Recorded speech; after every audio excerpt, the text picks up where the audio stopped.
D&Dark is an absurd, over-the-top comedy horror adventure that is intended for older audiences. Content warnings can be found in the episode descriptions. Hello and welcome to D&Dark, a comedy horror adventure Realplay podcast loosely based on Dungeons & Dragons 5th edition, and starring some of history's most infamous monsters. I'm Danger Dan Jerz, and I'm your host / Crypt Keeper. Hello everyone, I'm Aaron and I play the Phantom of the Opera. I take umbrage with the fact that I'm considered the really evil one of this group. After we took down the witch, Imhotep, sus as hell, stole the card captor's curse witch triple trouble power-up thing, and I don't know what he's going to use it for, wink, but it's not going to be good. Don't worry about that. I mean, he says it like that, and now I'm worried. Very worried. Always be worried when Daniel becomes Mario. Hi everyone, I'm Ben Magnet. I play Mary Frankenstein, our barbarian paladin. And last time, which dice god did I anger? Which one? Which one of you mother effers did I piss off that you had to curse my dice? That I still couldn't land a single effing hit on a witch. But the good news is we got out of it. Larry has a really cool scythe. And then the man who is too long tried to get his really long bony fingers on a certain book that myself and Imhotep were able to snag before he got to slither off somewhere. And yeah, I know I shouldn't be looking forward to that future fight, but Mary really wants to cut something right now because he is just done. He is like, I have had it with these motherfucking witches in this motherfucking swamp, and I just want to go and smash something that I can actually hit. Hello, my name is Daniel Cruz, and I play Imhotep the Mummy, our cleric, and you don't need to be sus about the thing with the card. I got a hug out of it. I mean, come on. Who does sus things when the hug is in? You all made fun of my Ursula voice. What is this? I mean, it was a hug. Nothing bad happens with hugs. Hello, I'm Grayson. I play Jack Griffin, the Invisible Man, party's rogue. So last battle, we could say, Jack discovered the joys of distance, and his hand crossbow came in handy in that fight a lot. And then we ended up, I believe, hugging it out. So I don't know why Imhotep wanted the soul. So I assume that we'll maybe find out later. Hi, I'm Jordan, and I play Larry Talbot, a lycanthropic warlock. And last time, okay, so we wrapped up the fight with the witches. Larry turned into a werewolf, and then the werewolf shaped turned into Larry, and then a man chewed on a witch until she died. So that's how we wrapped up the fight. And then Phantom and Imhotep hugged the wolf, then shaped as Larry, until he settled down and took a little nappy poo. And then when we awoke, Larry came out about the little friend in his locket, and we all had a very mature conversation about how to move forward with that. And then Larry went off and had the best day of his life. Oh, it was so good. So I think where we'll pick up from Larry going forward in this session is he is now outside, just absolutely beaming. And none of us were invited, but it's cool. And with that, let's go back into things. So first things first, Jordan, card of the day. So here's the thing. We leveled up. We're level 10 now. And at level 10, my cards are different now. The tarot-based Warlock Patron subclass that we've been working off of for Larry is one that I took from online that we've been modifying a lot to suit our own ends for this. One of the things that we're doing now, we are reinterpreting what this next level 10 ability that Jordan gets is, for our purposes, basically going forward, she has complete control to rearrange the order of the deck however she sees fit. So she is in control of which card she gets on any given session from here on out. The only caveat being she cannot repeat any cards until she has gone through the deck. So with that being said, now that you are in control, and you have the power to decide what cards show up when. What is your card of the day? Moon. You want to burn that now? No. So let's see. Well, today's going to be, I think, Ophelie's time. So let me find one that's in the nicest way a bit mid. I choose the Worldo.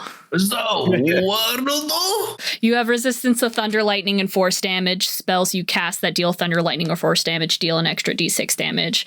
Does not apply to Eldritch Blast. That's helpful, but I'm not going to be able to predict us going into that, so I'll just take that one then. Sweet. So we're all going to be sparring with Larry. Yeah. Fight. Okay, that's my pick. So, with that, we will jump back to where we left off. So, Larry, you had just gone off and done the Lotus Pendant. Everyone else was still in Mother Carrionite's cottage. I jokingly invented the Cauldron of Synthesis in order to give Jack a cloak and cape of billowing. And it was originally a joke item, but I realized there's a lot of fun potential in combining your guys' items together. So, I'm going to extend the offer for if we want to fuse any items together, that resource is still available. I will. I want to do the Hellraiser in the bag of holding. Oh, God. I'm kidding. Just teleports things to hell. All right, let me get out my description of the Weasel Blade. That's even better. No, not the Weasel Blade. I wanted to combine the Amethyst Lodestone with my pants and just create pants of flying. Be prepared for the second that you activate it for your pants to rip off your body and fly away. Sick. Is there a way I can sacrifice a potion of healing to heal the skeleton key? Or is that not going to work? Interesting. I will say roll just a straight d20 for luck. I'm going to make this just a 50-50. So 11 or higher it works, 10 or below it doesn't. Okay. And if it doesn't, then you'll find mysteriously both of those items are back in your inventory, and like a point-and-click adventure, you'll feel a strange compulsion to say, "What was I thinking? I can't use those now." What was I thinking? I can't use that now. Well, it was a good idea, though. Yeah, I rolled a 4. I'll say Larry's arriving back with the group about this time. So I imagine after the Lotus, I don't know kind of what the vibe is. I imagine like 5 minutes has gone by since actually using the Lotus.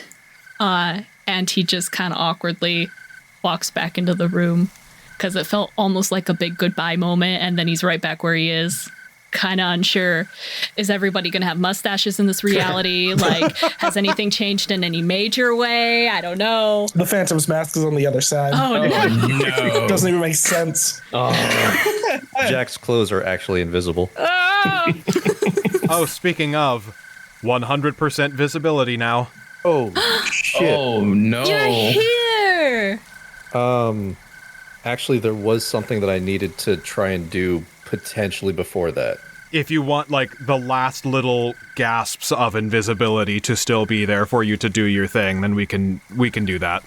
Yeah, can we just say that, like, 100% visibility is going to happen, like, either... I will say by the time you leave the swamp, you will be 100% visible again. Yeah, okay. Larry, can I please speak with you in private for a moment? Well, I'm gonna stroll up all glowy and cheerful, I guess right up to Mary. And we walk just like outside in the swamp, out of the way of everyone else or out of earshot. Once we wait as we're like completely alone, I look over to Larry and I just go, I can see you're in a good mood right now, and I do not want to ruin it. But Lawrence Talbot, what the hell were you thinking?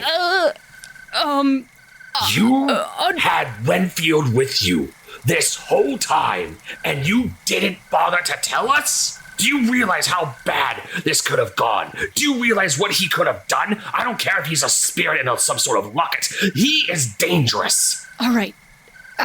I mean, whether it was the right thing or the wrong thing to do, I completely understand.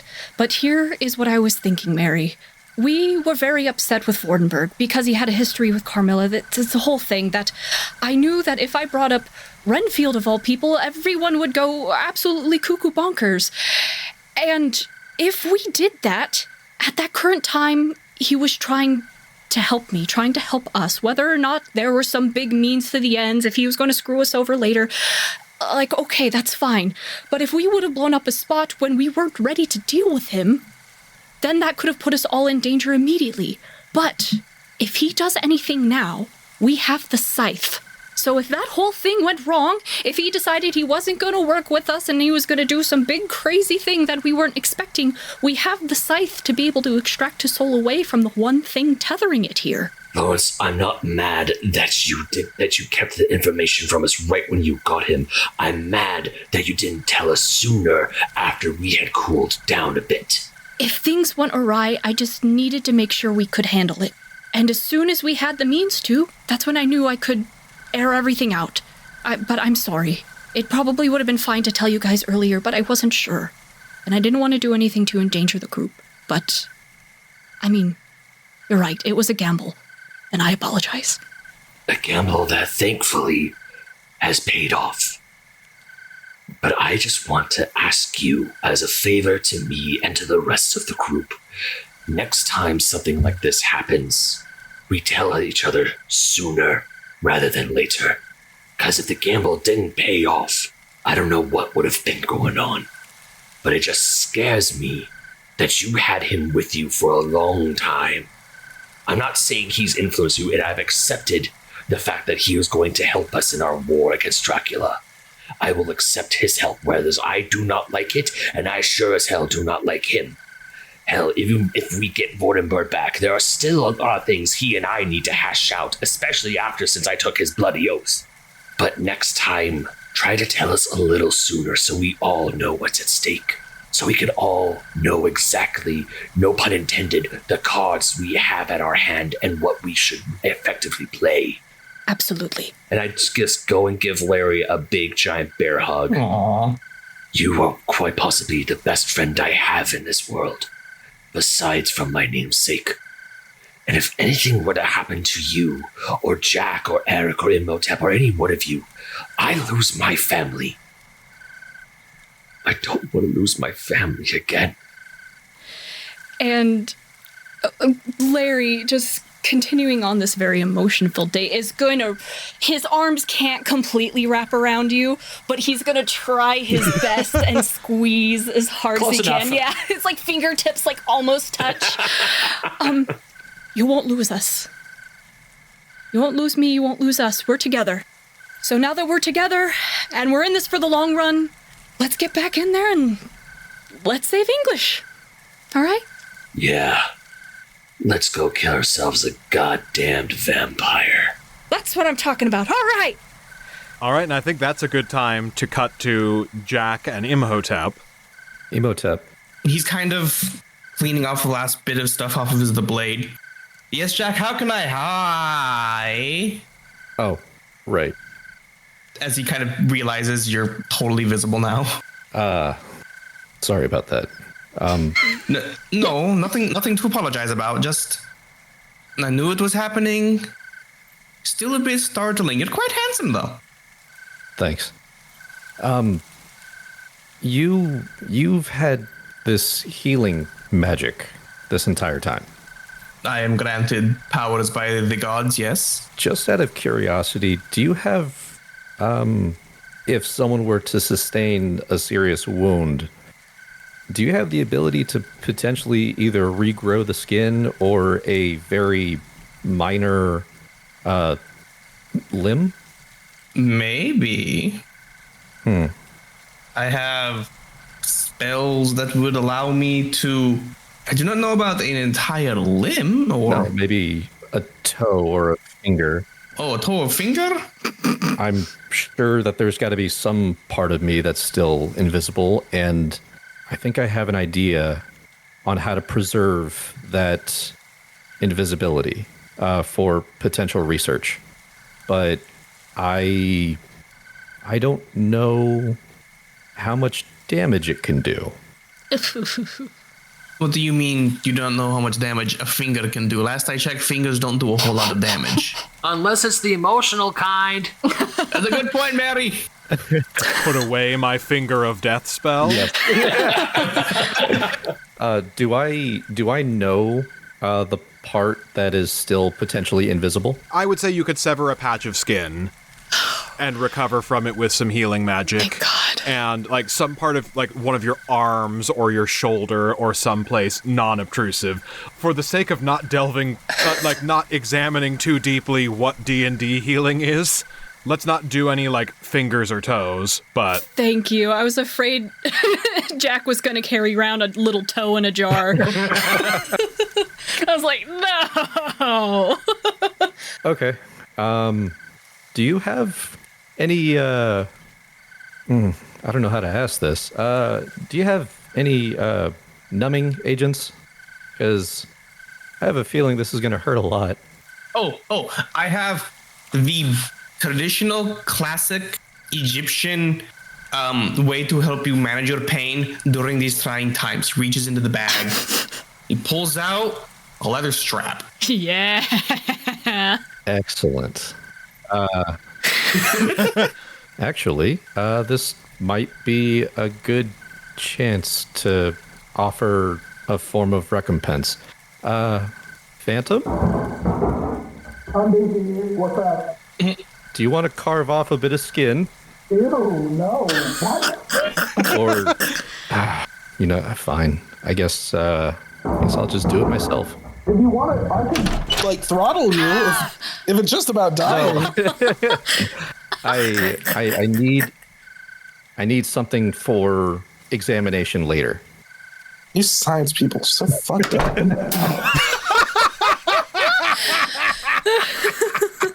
So at that, Jack will just kind of like let him do whatever he's doing because he seems busy. And he'll find what he sees as the potential most sterile spot and proceeds to take out his normal dagger and looks for that patch of skin. Don't know where it is. Would you say it's like on a forearm, an arm, his side, a leg? Tip of the nose. Maybe. I will say shoulder. Okay. Imhotep, if you're ready, I'm ready. So we're actually doing this? We're really doing this? Either it's going to be me or it's going to be you, because I think Phantom's busy, and I thought Phantom might enjoy taking a little bit of blood from me.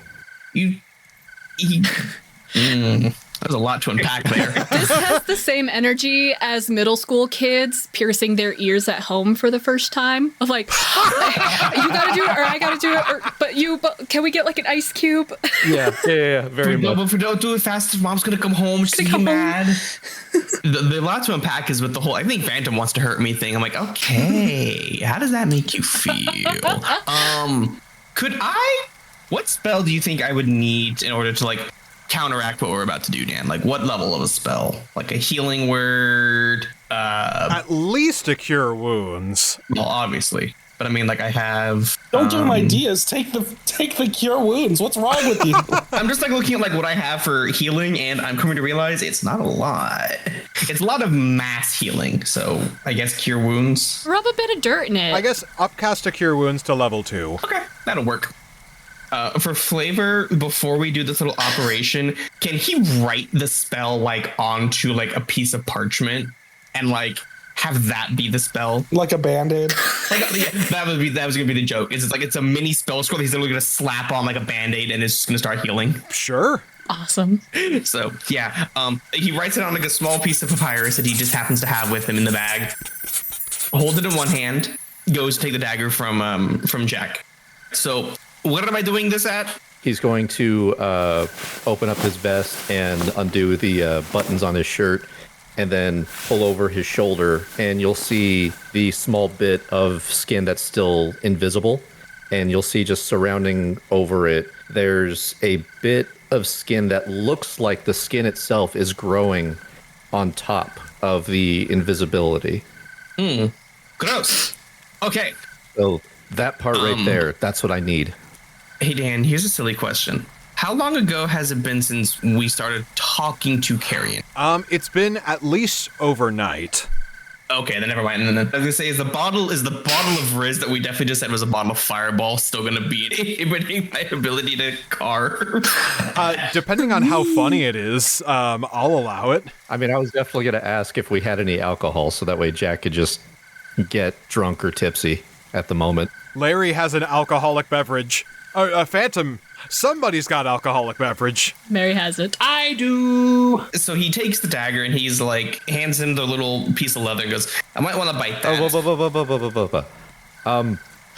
Can we get? Did you just me? I'm sorry. I need. Yes. Well, yes. I Use am. your I am a words. child. Okay. I need alcohol. I'm a child and I need alcohol.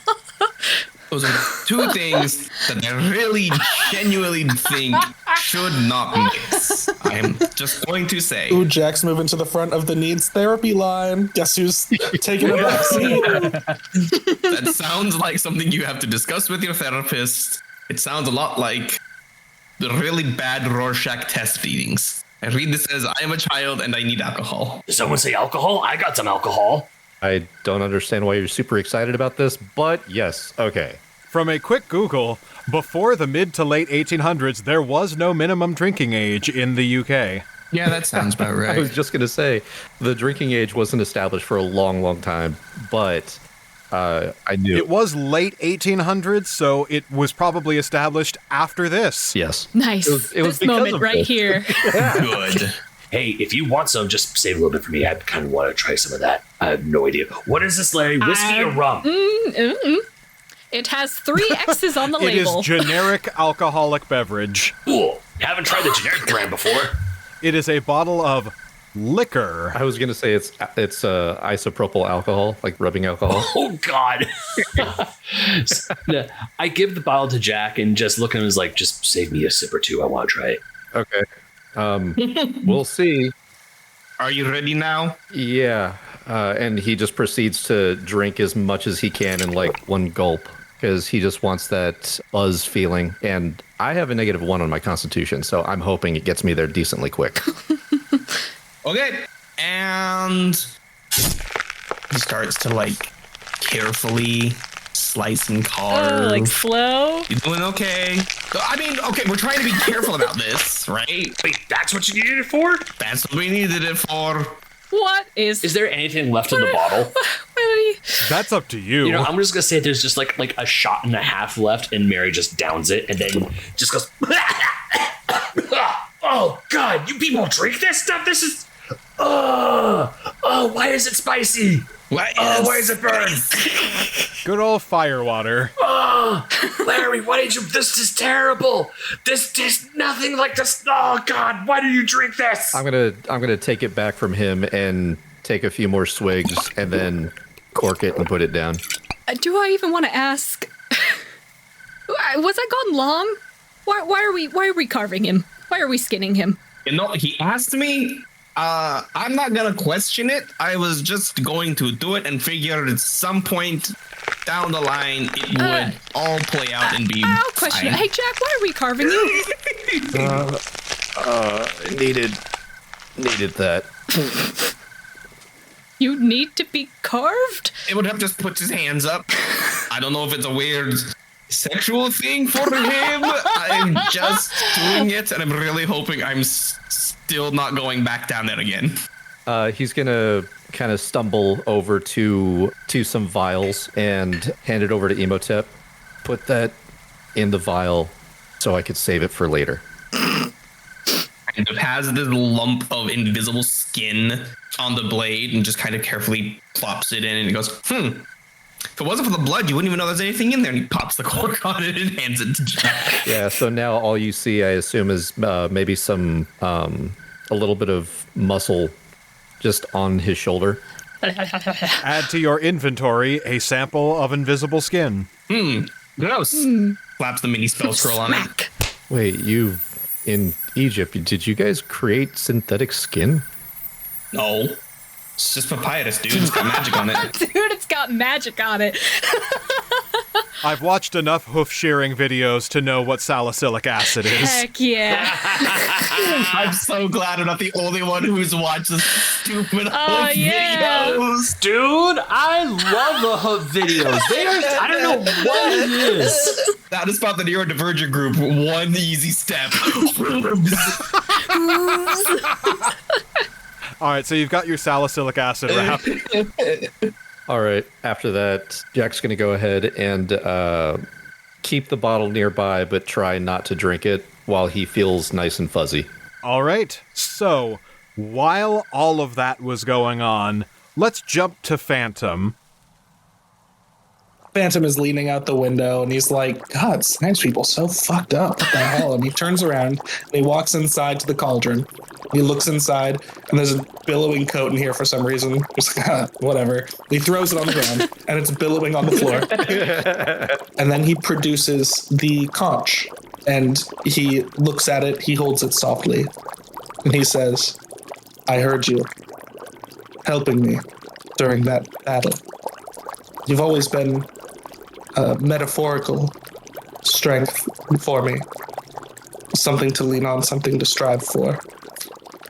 And he puts the conch down in the bottom of the cauldron. I'm going to try to set you free. But otherwise, if that doesn't work, maybe we can make you my strength a little more literally. And he draws his rapier and he flips it upside down and he stabs it down, smashing the conch in the cauldron. Okay. All right, and the cauldron explodes with magical energy, bubbling and boiling up as the voice of Christine lifts up, wraps around the sword, and it begins to transform before you. And go ahead and add to your inventory a singing sword. Hell yeah, says Aaron. But says Phantom, well, I had hoped that that you could return home. But hell yeah! So to describe the item that you have just acquired, this is your legendary weapon, the rapier of a true maestro, infused with the operatic voice of Christine Daae. The singing sword is a legendary weapon with the power to invoke inspiration or dread from those who hear its song. The hilt of the sword is the conch shell, with the blade spiraling out of its open cavity in the form of a music staff. Sick. You gain a +2 bonus to attack and damage rolls made with this magic weapon. In addition, it has the following properties. You may use your spellcasting modifier instead of strength or dexterity for attack and damage rolls. Oh thank God. And as a bonus action, you can extend one use of your bardic inspiration die to cause the sword to erupt into song for a number of rounds equal to the result of your roll. The song can be melodic or discordant. If the song is melodic, you and all allied creatures within 30 feet of you get a +1d4 bonus to all attack rolls and saving throws. If the song is discordant, all hostile creatures within 30 feet of you gain a -1d4 penalty to all attack rolls and saving throws. Hell yeah, Jordan, you're never going to use Bane again. I'm free! So yeah, basically, you get an aura of Bless or Bane as you use it, and it lasts for however many rounds you roll on an expended bardic inspiration die. That's super cool. Yeah, that's awesome. And I know I gave a brief description of its appearance, but if you want to flavor your new Keyblade skin however you want... No, I really liked your description. All I'll say is Phantom goes to sheath it, and obviously he has a fucking rapier sheath. So he's just like, and then he unmends the sheath and remends it so it fit. It's like a really weird shape because of the like spiraling out thing, but it's cool. Anyway, I'll go ahead and see whatever. Oh, I walk out just in time to see Imhotep like put his hands up. Like, is this like a sexual thing for him? I mean, what is happening? As Jack's stumbling and he sees you come out of the building, he'll look past you and you'll actually see his eyes are like half closed, and he's looks past you and he sees the cloak billowing and he's like, I think that one's mine. So he just like starts stumbling over to you and then past you, grabs the coat, puts it on, and then as he puts it on, Something presses up against his side. Oh, this is going to be extra fun now. And he pulls out his grapple gun and aims through the window and fires it. Oh my god. Where are you going? I don't know. But it's going to be extremely fun. Jack, honey. Jack. He's already gone. You know, drinking the alcohol was a not good idea. All you guys are going to be hearing is just little tiny silent shots as he's practicing with his grapple gun. I'm a Spider-Man through the woods. Basically. Mary, should we try and follow him? See where he ends up? Yeah, we probably should, just to make sure he doesn't get hurt. Right. Oh, and as we're chasing him down, I could tell you about what happened during the Lotus. Oh, the lotus bloomed? Yeah. You know, I was going to ask you about that. I have no idea what that thing does. I'm pretty sure Imhotep did, but I was just like, because when we got that thing from Grimhilda, I was just like, neat. You know, full disclosure, we got the thing from Grimhilda, and I just also kind of said neat. Oh, never mind. We just didn't know what it was. We were just both like, neat. That's all right. I'll explain I just everything. wanted to dead. The flower was just a bonus. Yeah, the real reward was us killing a witch together, right? Honestly, though. Well, you know, both things were good. I'll tell you all about it, Mary, as we are lightly jogging towards wherever Jack's ending up. Okay, let's go. Imhotep, it seems like they've got it. You want to go hang out at the carriage? Yeah, sure, why not? All right, well, we'll be waiting for you. Sick. All right, so I guess some time passes as eventually... So some time passes. The fog is starting to dissipate, but it is not gone yet. And Imhotep, you can still feel some power and influence emanating from the playing card that you have in your possession with the Weird Sisters inside of it. You know, I'll meet up with you at the cart in a little bit. I have to do something really quickly. Now, Imhotep, I think we both know that I can see when someone is doing a shifty scheme. It's very recognizable to me. Have fun. Yeah, I'll see you there. Inspiration. Yeah, he's just like, yeah, you know, that checks out. And he's gonna go find some place anywhere that's like alone where Jack isn't gonna actually swing in on him.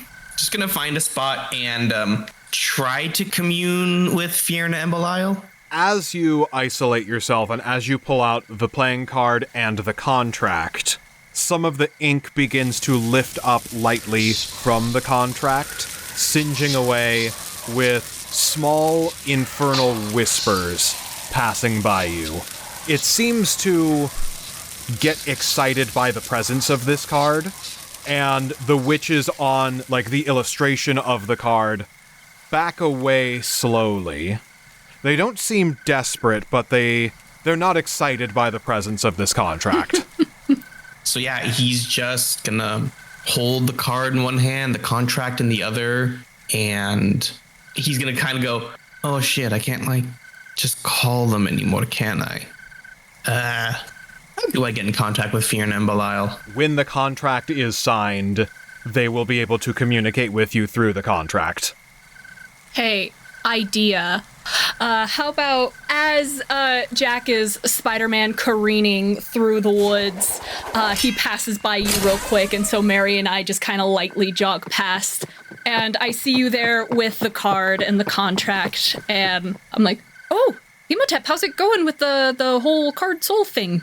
It's, you know, could be worse. Kind of flicks the contract because at the moment Imhotep is just like not sure how to get them to talk. Like, I just need you guys to answer the phone. Hello? Holding the card still. I have a dumb idea. It might not work, but it might work. And Larry's gonna take the scroll of Speak with Dead out of his pocket that Jack gave him like ages ago. He's gonna hold it in one hand and he's gonna point his finger down on the cards with the other, cast Speak with Dead, and then like in Lilo and Stitch, his mouth is gonna open up and like a radio playing the voices of the witches are gonna be projected through and out of Larry.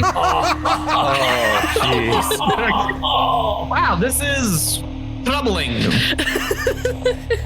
You have 5 questions. Make them count. Did we take your broom? No, shush, hush. You're not here. Yes, you have 4 questions. I would suggest that you not waste them and get to the point. You have something you want me to agree with. Convince me that it is worth my while. Oh, you are making this hard for me. Haha, being very careful about how I word shit. The way that I see it, we have roughly 2 alternatives. Why should we go to the hells and not let ourselves perish elsewhere? As the hells are more fun for you, maybe? Oftentimes. I am going to ask one of my questions. Should you perish within this card, what will become of your souls? Nom nom. That is unknown to me. However, if I were to posit a guess, we would be taken to the abyss.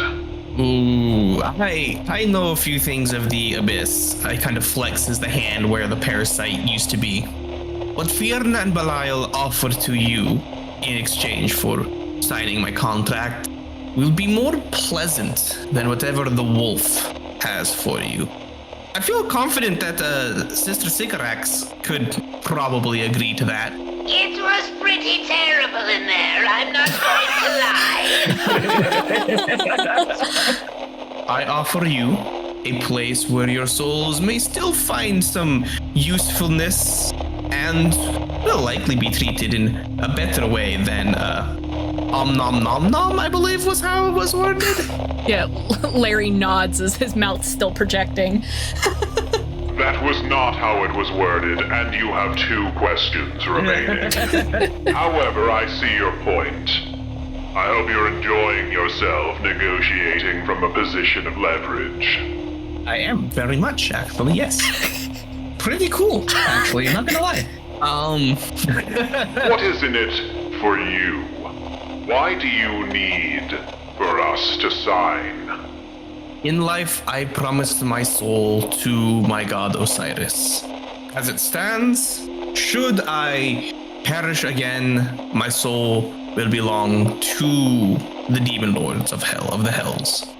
By giving them you, I am off the proverbial hook and also the literal hook.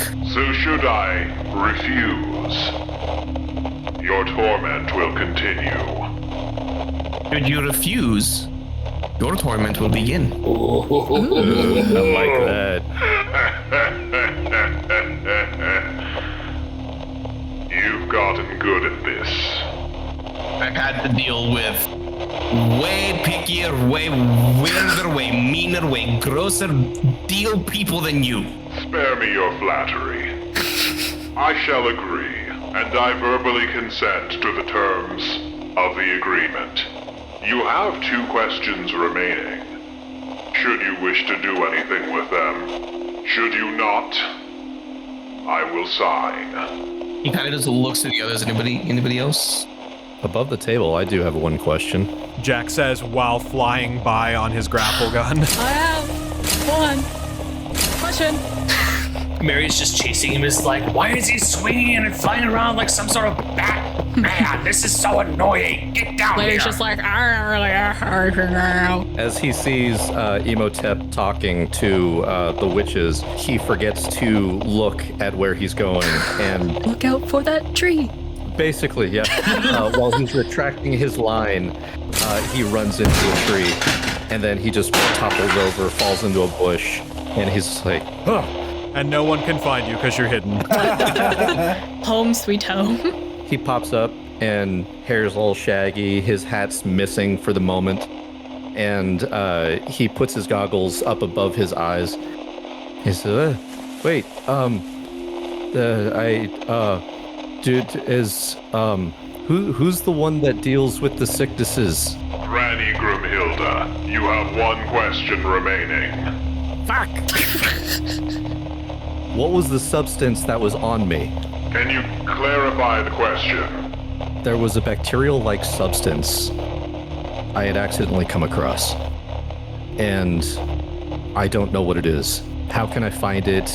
Is it somewhere nearby? All right, I have to think about that for a second because that was 3 different questions. So to clarify, he was hoping that Grimhilda could identify the substance that was on him when they originally came in contact with each other. Can you identify this substance? Yes. Last question. Goodbye. Yeah, basically. That's what I'm kind of assuming. Because, of course, Jack is just looking for answers at the moment. Because your question was, what was the substance that was on me? There's a lot of possible answers to that question. There's so many. The way that you clarified was like the bacterial-like substance. What is it? Where can I find it? Is there more of it? Yeah, I'm trying to connect some dots. It is a substance that exists in hostile environments. Unfortunately, you're all out of questions, so I cannot clarify further. You have exhausted your 5 questions. But a deal is a deal. And the signature of Mother Carrionite spawns on the contract. And as that signature forms, the card catches fire and begins to slowly disintegrate as the ink lifts off of the contract and also catches fire, levitating above it. And you hear echoing from the fire of the contract. Hello, man. Hey, looks like you got this contract signed. Guess we can finally put this one away and file it away forever, or we won't have to deal with it ever again. I will be honest. I didn't think you would pull it off, but you impressed me by fulfilling this little agreement of ours. However, I do recall asking you specifically to deliver their souls to me and get their signatures before killing them. I think we might need to kick this down the road a little bit to get another favor. I think we shouldn't. I really think we shouldn't. I don't want to do additional paperwork, so I added a because Mother Carrionite was neither alive nor dead, but fiend, she was in full consciousness when she was speaking through the Speak with Dead. According to me, Fiona, because I'm the one that has to do the goddamn penance, every time you add another thing for him to do, I say this is good. We got the witch's souls, they're packed nicely into a nice little piece of paper, we can file them, sort them, be done with the whole thing. Congrats, little man, you're free of us, at least for now. Thank Osiris. Just consider yourself lucky that you put this idiot in charge of your fate. You know, I'll take it. I'll take it. Since I do not have the power to extend your torment, consider your favor fulfilled and our business concluded. I will say, however, that I cannot guarantee that the nightmares will cease. Thanks for that. You can thank yourself for that. Any tethers you still have to the hells are on you. And the contract disintegrates, and the card disintegrates. You know what? I'm just going to let that roll off my shoulders and be fine with it for now. That is a problem for future Imhotep. I am going to the car now. To the car. And as the ashes of the contract and the card sink down through the ground, they let off a small sulfuric smell that then begins to ripple and emanate outward, eating away at the fog over this swamp. And the fog slowly begins to lift as life breathes back in to this environment. The bodies begin to sink back below the muck, some of the plant life that has been withered away and gnarled slowly begins to take on a more habitable form. The wildlife gets a little bit less erratic, and this swamp starts to turn back into wetlands. It is healing. Did we actually... Are we gonna leave a place better than when we arrived? I think we actually are. This is a first, all right. Look at us. Well, grease my cheeks till they can cook some foie gras. Imhotep, upon hearing the Phantom say that, he's gonna step into the carriage, close the door, just stare at him. You haven't been in contact with the Hells, have you? That is completely and totally independent of a certain someone? I look at my sandwich card. Well, I don't know about never been in contact. Cool. That's it. All right. Are we all ready to go? Is Jack still in the bush? Can we scoop him up? He's somewhere in the bushes. I've been trying to find him. The bastard's hidden. Jack! Hey. Jack! Give me a moment. And he's somewhat sobering up a little bit, and he's it looks like he's furiously writing something in his book he's been carrying. Hey, what you doing? Just slowly putting some what's the word? Connecting some things that I've been mulling over. As much as I hate to say it, I think the man who is too long may have had a point, and there's something that I think I have to reconsider. But I've still got to try and figure out. Do you know necessarily if there are any local hostile environments, or if there's anywhere else that might have a laboratory? I mean, when I think of hostile environment, I don't think of what you're thinking of like bacteria hostile environments. Yeah, I mean, he hasn't clarified. I think of the most dangerous place for us is London right now.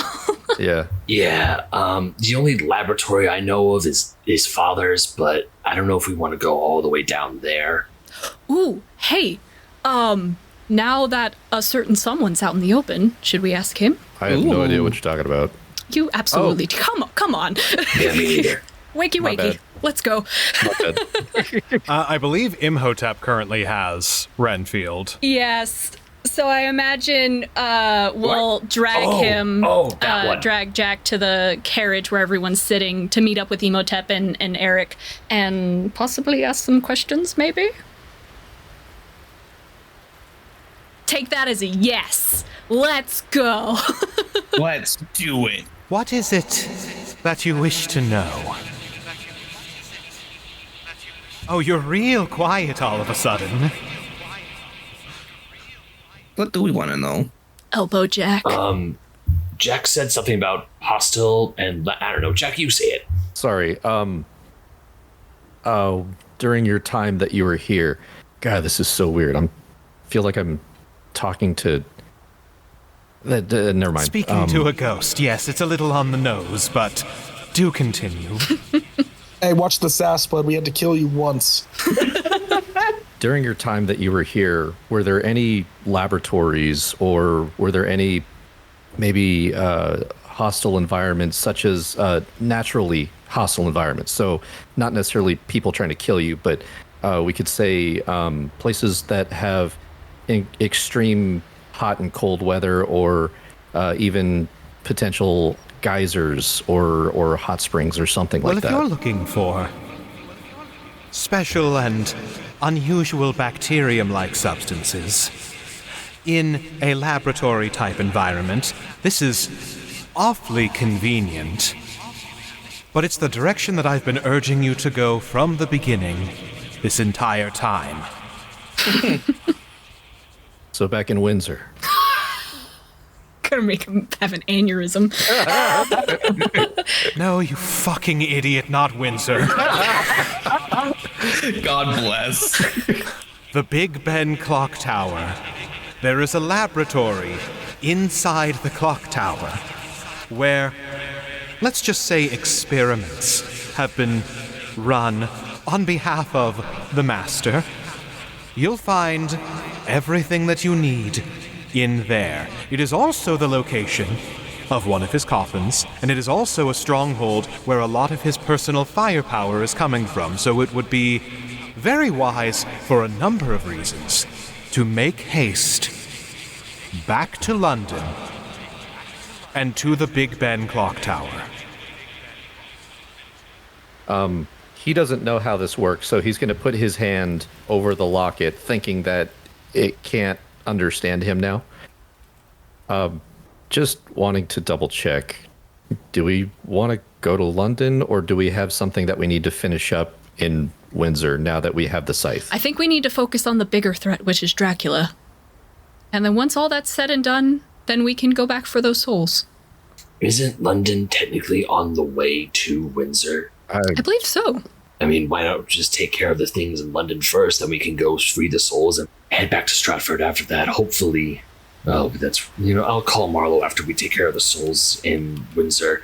But I think we need to take out Dracula stuff at Big Ben.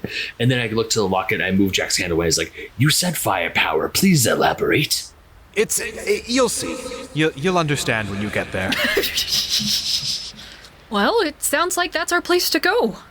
And Mary's sitting there thinking, it's like, if we can get a hold of the weapons Dracula has and use them against him. Ooh, absolutely. Ooh, the barbarian's coming out to play. To clarify, I'm not being coy. It's legitimately difficult to explain, but you'll understand when you have context. Okay. All right, one final question.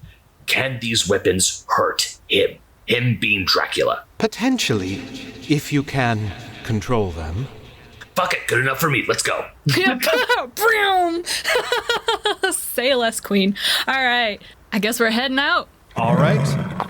So you leave the wetlands of South Downs, and I'm assuming you're making your way directly to London. I believe so. Yeah. Insert London calling joke here again.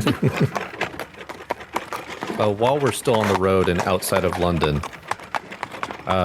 Mary, I'm just going to hand you this card for whenever you're ready to call Marlowe. Because you say that you have a plan, and if you need a little extra incentive for him, let me know. I still have that formula. Thanks, Jack. Although, to be perfectly honest, I think I want you on that call with me because he likes you more than he does me. But let's make this call together soon, if you're okay with that. Yeah, that's fine. And he'll tuck it away in one of his pockets. This coat actually has this really nice new feature. If I get too warm, I could actually just make it breeze a little bit. It looks really fucking cool. Yeah, it's pretty cool. Look at that coat, Jack. It's really, really cool. God. Look at that. I can see the Eiffel Tower. No, that's not the Eiffel Tower. It's okay. You're not from here. You're not from around here. It's fine. We understand. I do not understand. As you begin making your journey back to London, once you start to approach the outskirts, the road begins to supernaturally stretch, lengthen, and wind, and the pathway begins to disorient you slightly. You are suddenly moving at an upward trajectory along cliff sides and hillsides. The ground seems to be shifting and moving, and the path seems to stretch farther and farther away, and the horses begin to struggle. Guys, I'm getting a little car sick. As they make their way down the path. I don't remember the trail being this wild before. It wasn't. Something's going on, and I don't like it. And Renfield will emerge from the locket. I see that the lair is now officially his own. I have some experience with this. Allow me to take the reins and I can get you there. Huh? Can you actually drive a carriage? So, when you say emerges from the locket, or is, like, actually? Does he have hands? Yeah. Basically a, like, translucent ghost-like specter emerges from the locket. Whoa! Mary just looks over and goes, Oh shit, ghosts! That's new! and Mary, like, puts his hand in and out of, like, Renfield's shoulder. It's like, can you feel that? Oh my god, this is so weird. Yes, and it's very uncomfortable. Please stop. Okay. Mary just does it one more time. It's like, that's what times you're being a dick. Oh, good. We're putting him back together. Jack, I hope you're ready to tear him apart again. If it needs calling, then absolutely. Hey, Jack got it last time. I called dibs on the next time. All right, but you were saying that you can drive us through these paths? Yes. Brace yourselves, but this is familiar territory for me, so I'll get you there. Okay. So he phases through the front of the carriage and takes the reins, and if you are looking out the windows, you see that your carriage suddenly moves in fast motion. And the landscape warps around you like the beginning of Dracula and Nosferatu. Yeah! Good. Are there oh shit bars in this carriage? Or are we just being tossed like salad? There's some little handholds on the sides. Grabbing on for dear life. If you need, you know what? Mary is sitting in between, like, Erik and Larry, and I just reach across, essentially using my arms as seatbelts to keep them from moving all over the place. Mom seatbelt! Yeah! I was just going to say that meanwhile, Phantom and I are literally just bouncing all over the carriage. I got mom seat belted. You're bouncing alone. Yeah, it's you, Imhotep. I guess. Oh, Imhotep. And as you arrive at the gates to the city, they are heavily patrolled and guarded. And the sky is completely impenetrable, blocked out by smoke, as an ashy residue covers all of the buildings and all of the materials around you, and there is an inescapable sulfuric smell as the land is permanently cloaked in darkness. It's crazy, it's so dark out there. Isn't it midday? Well, didn't he say something about it always being night? The sun. Yeah. He blacked out the sun. This is awful. I think in another time, I might have been very curious about all the advancements, but I don't know if this is meant to be. None of this feels natural. Even all of the advancements feel unnatural. They feel like they should not be happening in the way they are. Mary's just looking out at I assume there's still billowing smokestacks, just like pouring black smoke into the sky, right? Absolutely. They are everywhere. All right. Mary just looks out and it's like, The world needs the light. This is dangerous. It can't be good. Look, I know most of us like to operate during the dark and we have things like we do during the dark, but we need the sun. Oh no, I'm pro-sun. Pro-sun all the way. But this, this can't be good for the people. It's, and I don't use this word lightly, revolting. Well, speaking of people, we're going to get their opinions very, very soon. Oh yeah, that's right.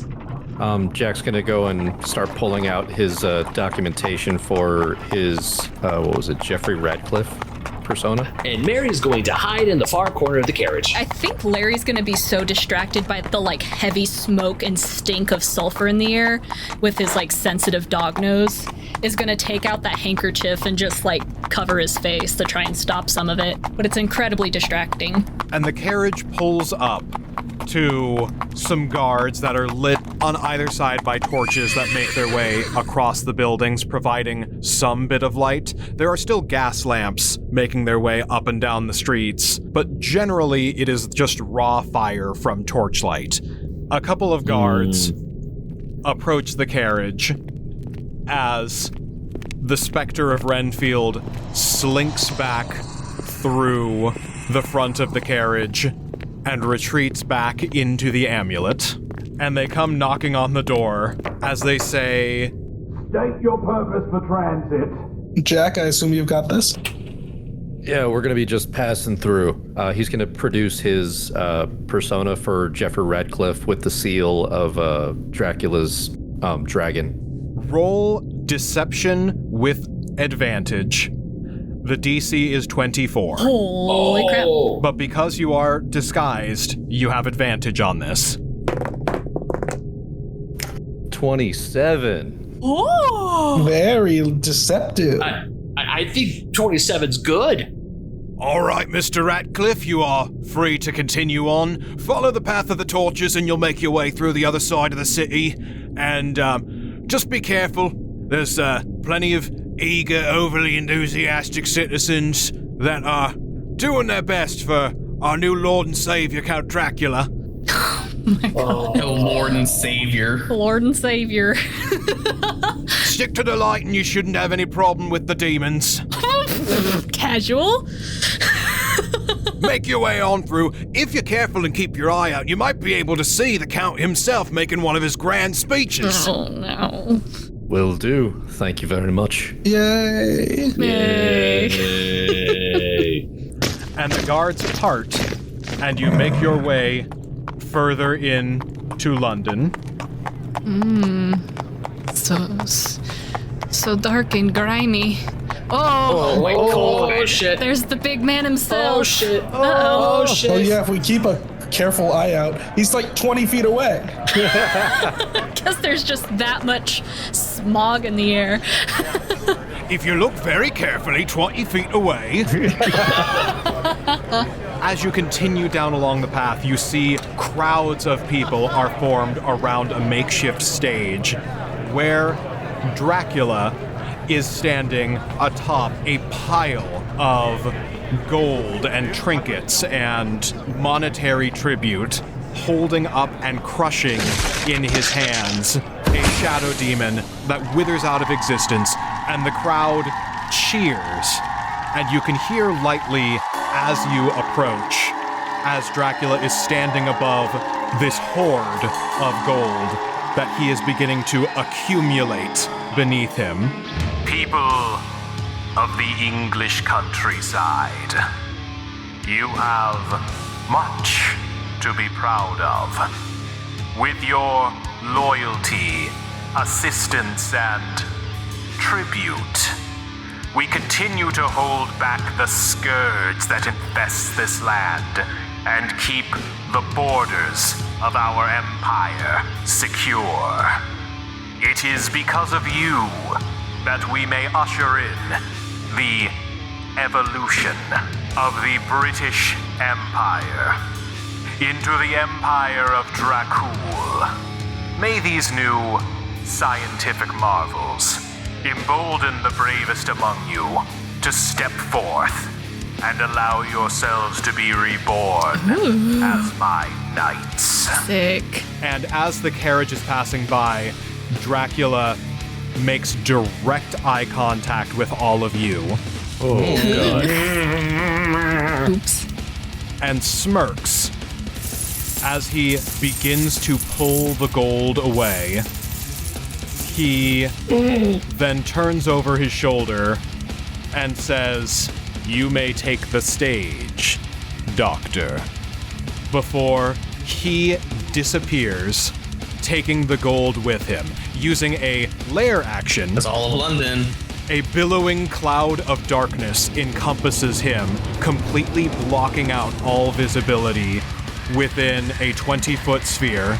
So this aura and essence of darkness springs up around him, Damn. completely enveloping him and the gold.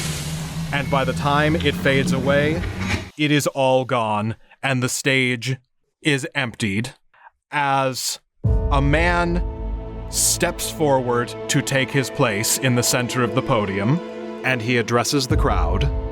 Ladies and gentlemen, boys and girls, children of most ages.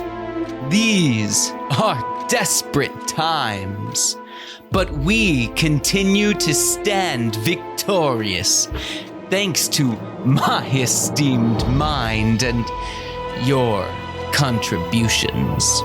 I have but to think of a thing, and it is created. Allow me to mortify and conquer your curiosity. And let this exhibition begin! And a small cluster of guards approach the stage. Behold, the Knights of Dracul. Stand back. You and I are about to place ourselves in some peril. One of the guards grimaces, sweats profusely, and then spits out a fireball into the sky. Oh, gross.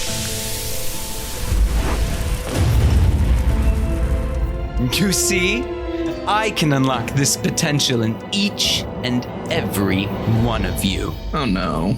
For these gifts and more are waiting if you can cast aside the limitations of the human mind and bravely face up to your potential. Oh no. Yes, the existence of a man is a small thing to take, but a mighty thing to employ.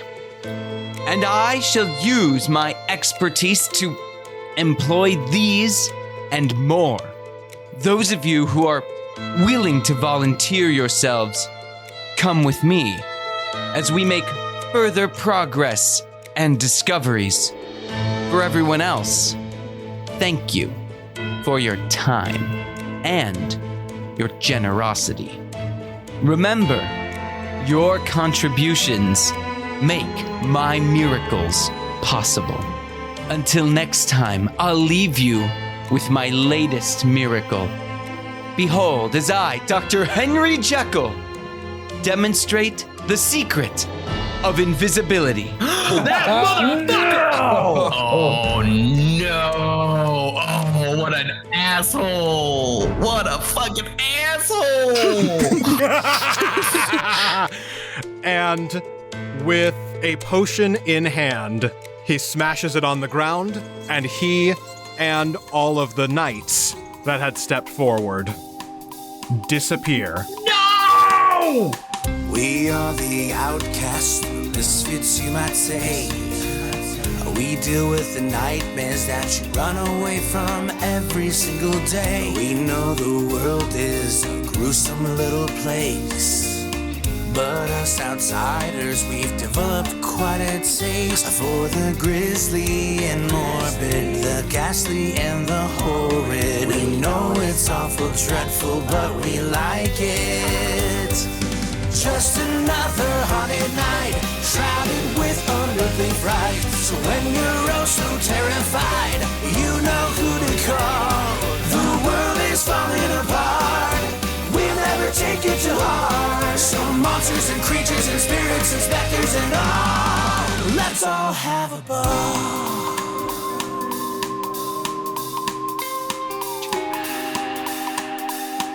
You have one question remaining. Daniel, yes. Ask if she was really into you or if it was just like a tactic.